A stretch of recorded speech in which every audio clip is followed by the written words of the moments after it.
मुख्यमंत्री फडणवीसांच्या वाढदिवसानिमित्त महाराजस्व अभियानाची योजना राबवण्याचा निर्णय महसूल मंत्र्यांनी घेतलाय।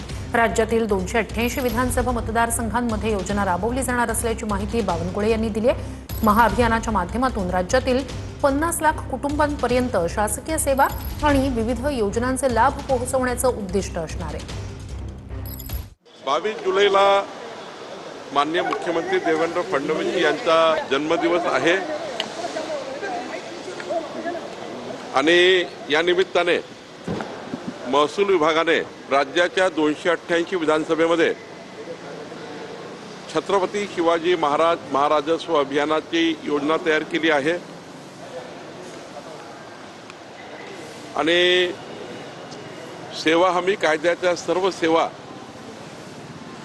छत्रपती शिवाजी महाराजस्व अभियानात आम्ही देणार आहोत। शेतकऱ्याचे पांधन रस्ते असतील, वृक्षारोपण असेल, महसूल खात्याच्या विविध सेवा असतील ते आम्ही देणार आहोत।